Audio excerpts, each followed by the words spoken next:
How's it going, everyone? I hope you're having a kick-ass week. I sure am, because this week I made this, and this over here, which is hands down 100% the easiest all-grain whiskey I have ever made, and I want to share it with you guys.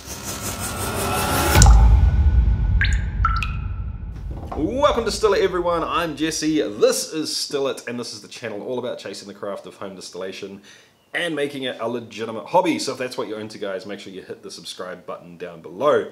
But this week, what I did is made an all-grain whiskey from Liquid Malt Extract. Now, I know the homebrewers amongst us will say that this is in fact not all-grain because I did not make it with grain myself. I understand that, but what I'm saying is that this is a whiskey that is made from grain. It's not made from sugar, right? This is obviously the end of the process. It's all said and done. I'm going to hand over to Jesse in the past, let you see how I made it, show you how I made it, and then at the end of that, I'll taste it and share what I think of the Liquid Malt Amber Extract all-grain whiskey at the end of the video. Cool?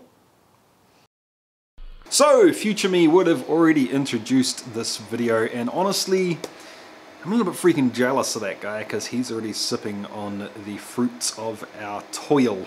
But anyway, guys, the idea of this video is we're making the easiest all-grain whiskey you could ever imagine, and we're going to do it with this stuff here, Liquid Malt Extract, or LME. Now, I know this doesn't look like grain, it feels like cheating, but all this is that a really good brewer has taken a proper all-grain mash and reduced it down, all the sugar and all the flavor down into this volume. Now, like I said, it is really that easy. All you do is mix the stuff with water. You can hear my water heating up in the background, getting nice and hot to dissolve it. But there are a few tips that I can give you guys to make this go a little bit smoother. Let's get stuck in. I'm going to be fermenting this wash with 2 packets of US-05 yeast, and for the wash itself I'm using 3 1.8 kilo tubs of amber liquid malt extract from Hauraki Brewing Company. Now, the reason I'm buying this honestly is because that's what they had at the store, but I am super interested to see what the amber turns out like. You can use pretty much any liquid malt extract you want, just to make sure it's unhopped. You're also going to need a ladle for stirring and something to ferment in, so either a plastic fermenter, a glass fermenter, a carboy, or a bucket. You're also going to need a way to boil water. I'm using the boiler off my still, but anything works. Alright team, time for the first tip or trick from this video. This stuff can be super thick, sticky, ooey and gooey, so I would suggest popping its tub and all into a hot water bath for 5 minutes, 10 minutes before you start working with it. It'll really considerably thin it out and make it easy to work with. After that, it is time to get the LME into the bucket. Now, technically you should probably put the water in first just to make it, make the LME stick a little less to the bottom of the bucket, but I'm not too worried about it. Now, the way I like to do this is to use hot but not boiling water, so close to boiling but not all the way there, and use as little as possible to properly dissolve all of the LME. Now, the reason I do that is so I've got more room to wriggle later on with temperature. But add the water, dissolve all of the LME, stir like mad. Don't forget to hold a little bit of the hot water back to rinse the LME tubs out. We don't want to leave any of that goodness behind. Now, because we used as little hot water before as possible, we've now got the option to use cold or hot water to top up to the right volume that we're aiming for, and for me this was 25 litres. But it also means that we can hit the right temperature that we're aiming for, our pitching temperature, when we get to that volume. So we've got all the LME dissolved in here. We've got a volume of 25 litres and a temperature of 25 degrees. Hoping to get down to 1.006. I don't think that's going to happen. But the original gravity right now is a smidge over 1060, so we're only looking at 6.5% or something, I'm guessing, so it's not a lot. But we're going to see how it goes. So the works, or the wash behind me is ready to go. I've had my yeast hydrating now for a little bit. It's looking creamy, a little foamy, and pretty delicious as far as yeast goes, so I'm ready to pitch this in. Now, you may have noticed that the temperature is a little bit warmer than what I'd normally ferment US-05, especially for beer. Normally I do that at like 19 degrees. But because the LME was made for beer, it's going to be made purposefully with some unfermentable sugars in there to give the beer body. I want it to ferment as much of that as possible, and I'm not too stressed about 100% clean ferment. So I'm going to aim for about 23 degrees for this ferment and probably bump it up to 25 by the end of that time. Anyway, let's pitch. So the beer, the wash, the wort, whatever you want to call it, is now in the fermentation chamber and it is getting ready for a nice little sleep. We'll check in with it in about a week's time. 11 days later, it had fermented as dry as it was going to get. It was down to 10-13. So I racked it gently off into the boiler to try and avoid all the sludge at the bottom. Keep it nice and clear and clean going into the boiler and get ready for distilling. As you guys know, I like to taste things before they go into the still to see what this distilling process does to them. Now this, funnily enough, tasted like unhopped beer, albeit one that was quite heavy on the crystal malt. Not my personal preference for beer, but I was super interested to see what happens with this going through the still. Speaking of stills, I'm going to be using my CCVM still in pot mode on top of a 50-litre beer keg boiler, but to be honest, you could just as easily use like a milk can pot still or even a wee tiny Chinese pot still and still get great results. I would suggest perhaps doing stripping runs, multiple stripping runs, and adding them into a spirit run for a small boiler though.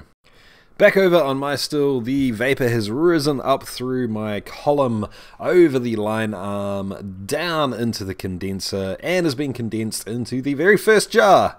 First drips are coming off the still. You'll notice that I'm running the still considerably slower than I normally do, and that's because there's only a 6% wash in the boiler. Now every setup's going to vary, every still's going to run differently, but I'm running this right now at around about 1 kilowatt of power. And as you can see, that's giving me individual drops, not a broken stream and not a solid stream coming off the still. So the heads and foreshots came off at 75%. Yes, I collected them together. That's a different video to talk about that. But somewhere between 68 and 62%, I figured I was starting to hit hearts. I think that a really clean fermentation really helped me out here, guys. I will just remind you too, I totally suggest making cuts by taste and smell, not by numbers. In any case, I kept on collecting at that speed down to about 45% where it started to get really funky, at which point I ramped up the speed and just collected everything as low wines. Like always, I covered the cuts jars in paper towels, left it for 24 hours and came back to assess it later. I like to assess my cuts by taking a sample of every jar, proofing it down to right around 35% so it'll, really open up and see what the flavors and smells are like, and then assessing it by sniffing it and tasting it. If I like it, makes the cut. If I don't like it, doesn't make the cut.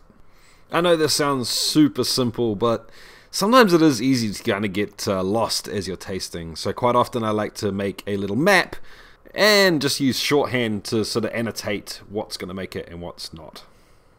The jars that made it all got combined together into another larger jar, and the ones that didn't make it went straight into faints.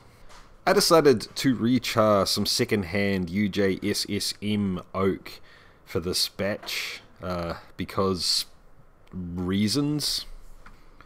Once the newly charred oak was sufficiently cooled, it went straight on into the large jar with the cuts that made it, with a PTF ring, of course. Alright team, this has been sitting for around about a week now and it's starting to get some colour to it, but it's still, it's pretty light, there's not a lot going on, wood's not giving a lot of flavour yet. This, however, I have put through 5 cycles of hot colds, freezer up to about 40 degrees in a forced aging. So obviously it's not aging it, guys, I know, I get it. But what it is doing is forcing some wood flavour into there really quickly to kind of give an indication of what this might taste like in about a year's time with some of those wood sugars and everything present, some of the wood tannins as well I'm getting in here. So, let's talk taste. On the nose it actually does have something that's slightly beer-like to it, which put me off for a little while. And it was a beer note that I didn't enjoy. A flavour that when it comes up in beer, I wasn't so hot on. And because of that, I didn't like this for the first couple of times I tried it. Until I realized that that smell is crystal malt. That's my guess, that's what I think. And because this is an amber malt that I made this with, I'm guessing there's a fair bit of crystal in it, and higher Lovibond crystal as well. And if there's one thing that I always disliked in the craft beer world was people that put a whole lot of crystal malt together with an IPA or an APA. Now that's not, I'm not saying that that's bad, it's just personal preference, right? So I just don't like it. So it took me a while to get past that. But once I realized why I disliked it and why I thought I disliked it, realized that that was a beer preference and set it aside and came back to it fresh, I decided that it's actually really nice in whiskey. I like it. So that flavor comes across as dark caramel, toffee, and almost saltwater taffy-ish. So it's that, it makes sense, right? It's kind of like erring towards burnt sugar, but it's not there yet. And it totally comes across in the whiskey. So there's that up front. I'm getting a touch of char from the wood. And then there's this buttery, creamy, almost shortbread note coming through as well on the nose. No vanilla yet, none of that, which doesn't surprise me a whole lot. It's only had a week with wood, so it is what it is. But all in all, there is a lot going on the nose for a super young whiskey. So I'm happy with that. I'm really happy with that. And there is zero, almost no funk at all. Like no new make smell to it. So that's really cool. Right, on the palate. Yeah. Okay, so once again, I'm surprised that this is only a week old. So if you imagine it first hits your tongue through to after you've swallowed, as it hits your tongue, it is buttery and biscuity, but shortbread. Shortbread, I'll say shortbread because biscuit means different things for different people. So buttery shortbread, and then this huge sort of dark sugar thing jacks up, which is once again that sort of crystal malt flavor. I think that's what it's coming from. Yeah, and that's really big. That's a big spike. And after that, your palate's kind of cleared with a little bit of wood tannin and a little bit of barrel char.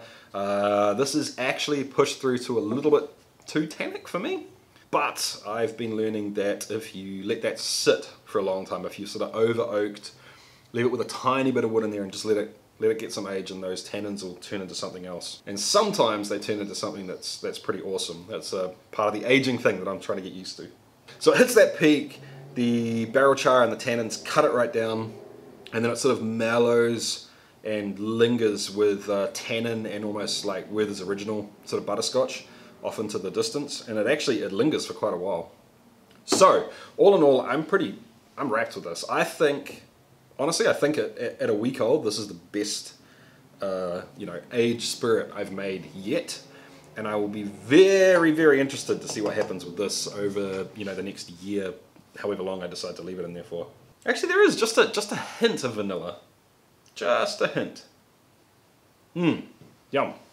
This is going to sound crazy, especially knowing what I put into that, but it almost reminds me more of a pot-stilled Irish whiskey more than a Scotch. That's really, really interesting. Honestly, I think it's the biscuitiness of it at the beginning, and then the lingering sort of taste at the end reminds me more of an Irish whiskey than a Scotch. Here's the thing, guys. It's delicious. It was super easy, but buying that liquid malt is not exactly cheap. I think I paid $19 per bottle for it. So that's 60 bucks. And after I cut this down, maybe I'll end up with 2 liters. But honestly, I think I'm drinking this at 52%. And I don't know if I'd really want to cut it down. I think it's good at, barrel strength. Yeah, 2 750ml bottles maybe. Yeah, it's expensive, guys. It's not that efficient. So maybe if you're getting into this craft and you're wanting to know what you could produce if you switch to all grain, if you're getting into the craft and you want to just do something quick and get off the ground, if you want to experiment with different things, if you want to rule out issues with your mash, all those sort of things, yes, I think it's 100% worth it. Is it something that I'm going to be doing regularly, to be putting stuff in the pipeline and have it aging on the shelf? Probably not. Honestly, probably not. But by God, this was easy. It's so nice just to have something done and dusted and, not have to worry about it. Anyway guys, I hope you enjoyed this video. If you did, make sure you give it a thumbs up and make sure you subscribed down below. And if you're really finding value in these videos, share them around to anyone else that you think might want to see them. Check the merch out down below and have a look over on my Patreon page to see if that's right for you as well, guys. Alright, I had a blast, team. Thanks for hanging out once again. I'll catch you next time. Keep on chasing the craft.